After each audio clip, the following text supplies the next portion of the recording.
Kisah mistis kantor tendean. Valdi sudah pulang. Lalu siapa yang masih duduk? Jakarta malam hari memang tidak pernah benar-benar tidur. Jalanan tendean masih ramai oleh kendaraan. Lampu kota berkelip, klakson bersahutan, tapi di balik hiruk-pikuk itu, ada sisi lain yang jarang disadari orang. Sepi yang mencekam di dalam gedung-gedung perkantoran. Aku, Seno, seorang karyawan biasa, masih sering merinding tiap kali mengingat satu malam di tahun ke-2018 malam ketika aku lembur sendirian dan menemukan kenyataan bahwa kantor tempatku bekerja ternyata tidak hanya dihuni manusia. Bab 1. Malam lembur yang panjang. Hari itu, aku tenggelam dalam pekerjaan. Laporan bulanan harus segera selesai, dan manajerku tidak mau tahu alasan apapun. Jam sudah menunjukkan pukul 8 malam ketika aku masih mengetik cepat di depan komputer. Di ruangan luas lantai 5 itu, hanya ada aku dan Valdi, rekan kerjaku yang duduk beberapa meja di depanku. Ia tampak sibuk dengan pekerjaannya. "Val, gue salat dulu ke bawah ya. Lo belum pulang kan?" tanyaku sambil berdiri. Valdi hanya menjawab tanpa menoleh. "Iya, gue masih ngerjain." Aku mengangguk dan melangkah ke lift. Perjalanan ke basement terasa panjang. Lift yang biasanya penuh canda tawa siang hari, malam itu hanya menyisakan dengung mesin. Musala di basement sepi. Aku berwudu, lalu menunaikan salat. Suasana heningnya terasa asing, seakan ada mata tak terlihat yang mengikutiku. Setelah selesai, aku merebah sebentar, mencoba melemaskan otot. Jam hampir menunjukkan pukul 9 ketika aku kembali ke lift untuk naik lagi. Bab 2. Yang tertunduk pintu lift terbuka di lantai 5. Di luar, Pak Hendro, satpam malam, tersenyum padaku. "Mas Seno, saya gantian ke musala dulu ya," katanya. Aku mengangguk. "Iya, Pak." Aku masuk ruangan. Lampu sebagian sudah dipadamkan, hanya menyisakan cahaya redup. Suasana jadi berbeda. Meja-meja tampak seperti bayangan hitam berjejer panjang. Aku menoleh ke arah Valdi. Dia masih duduk di mejanya, tapi kali ini dengan kepala tertunduk di atas meja, seolah tertidur. "Belum pulang, Val?" tanyaku, sekadar basa-basi. Tidak ada jawaban. Aku mengira dia terlalu lelah dan tertidur.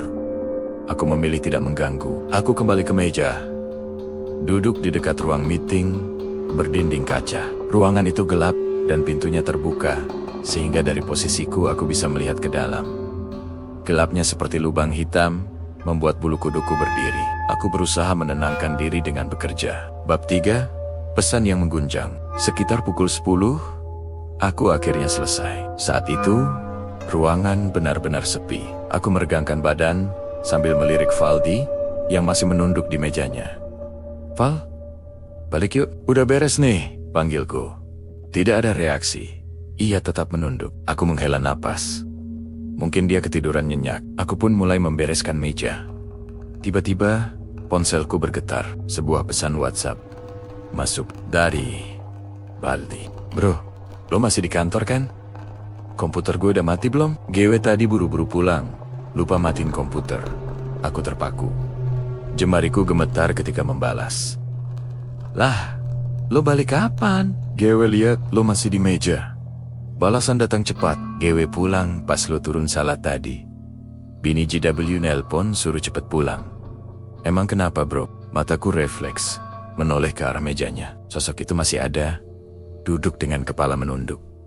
Tapi Valdi sudah pulang. Darahku berdesir dingin. Bab 4. Tamu malam. Sebelum aku sempat berpikir lebih jauh, suara lift terdengar. Ting.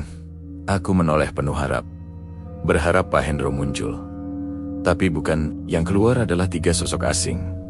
2 pria dan 1 wanita. Langkah mereka pelan, wajah mereka pucat. Senyum mereka terlalu lebar, terlalu aneh untuk manusia. Tanpa suara, mereka berjalan masuk ruangan. Sosok yang duduk di meja Valdi tiba-tiba berdiri. Ia kemudian bergabung dengan ketiga sosok itu. Sekarang ada 4. Mereka berjalan perlahan ke arahku. Aku ingin lari, tapi kakiku terasa dipaku lantai. Mereka semakin dekat. sampai aku bisa merasakan hawa dingin yang menusuk tulang. Namun, mereka tidak berhenti. Mereka berjalan melewatiku, masuk ke ruang meeting yang gelap, lalu menghilang. Kosong. Bab 5. Pelarian terburu, aku akhirnya bisa bergerak. Dengan panik, aku meraih tas dan berlari keluar ruangan. Nafasku tersengal, jantungku berdegup begitu keras, hingga hampir pecah.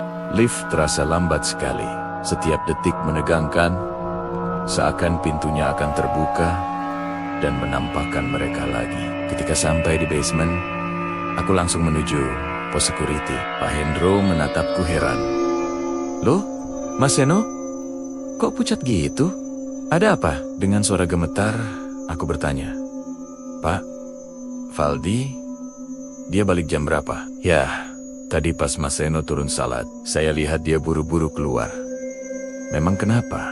Aku tidak bisa menjawab, hanya menelan ludah dan menggeleng. Malam itu, aku langsung pulang, tanpa berani menoleh lagi ke gedung. Sejak malam itu, aku tidak pernah lagi berani lembur sendirian. Setiap kali jam menunjukkan pukul 8 malam, aku segera merapikan meja dan pulang. Karena aku tahu, kantor tendean bukan hanya tempat kerja. Ada yang lain di sana, yang suka menampakkan diri ketika manusia lengah. Dan bayangan sosok yang menyerupai Valdi duduk menunduk di meja masih sering hadir di kepalaku setiap kali aku menutup mata.